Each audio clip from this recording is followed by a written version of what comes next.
them today is about pensions, about increasing the lifetime amount you can put in your pensions. Now, of course, this does just affect people who've got an awful lot of money, because we're talking about people with £1 million in pension savings. Do you think this is the right thing for the government to be doing? We in the Labour Party support older people, as we always have done. We support pensioners. I think the talk about pensions at the moment is pure speculation. That I don't think we've got any details. I don't know if you've received any details. I was listening this morning and it sounded like it was speculation. I think I'd have to see the details before I comment, but... It's about the pension cap, and it's about... At the moment, the pension cap is about £1 million, just over £1 million that you can put in over your whole life. It could be going up to about £1.5 million. So it's essentially encouraging people to put away more for a rainy day, if they, of course, have any spare money to put away.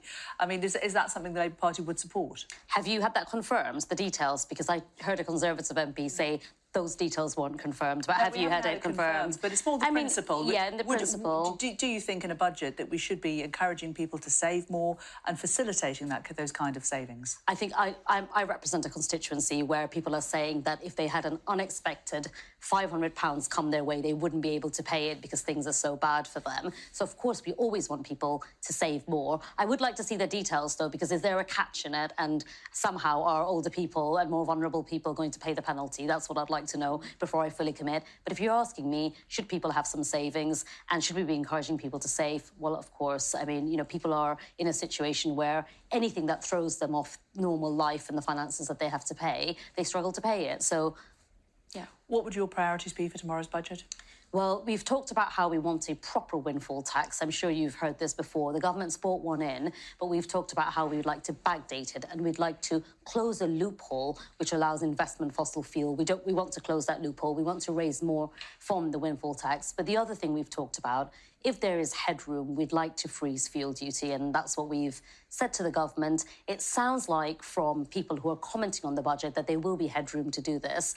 If there is an opportunity, we think that would be very beneficial for the country to freeze fuel duty. We're also seeing a fresh wave of strikes this week. We've got junior doctors out on strike.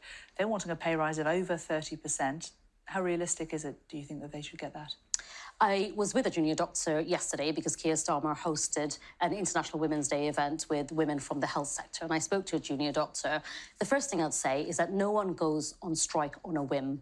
They're striking because they genuinely feel that their conditions are terrible, they haven't received the right pay. For us, the solution is very clear. We would sit round the table, we would speak to them, and there'd be some sort of negotiation. The truth is, Was that a message that the Labour Party conveyed to the junior doctors? Because we had one on the sofa yesterday, and they've admitted that they've had a letter from the Health Minister inviting them for talks. They're not going to go for those talks. Well, I think if we could have a proper conversation in which we discuss some sort of negotiation. Look, no one's ever going to be completely happy, and that's the result of a negotiation. You talk, yet something's got to give. But right now, I feel we're in a situation where my children aren't going to school 2 days this week. And we went to A&E quite recently with a family member. We were there for hours. We're in a situation we've got to talk to people who are providing these essential public services. And I think the government's done a very bad job of it. Tulip Siddiq, Shadow Economic Secretary to the Treasury, thank you.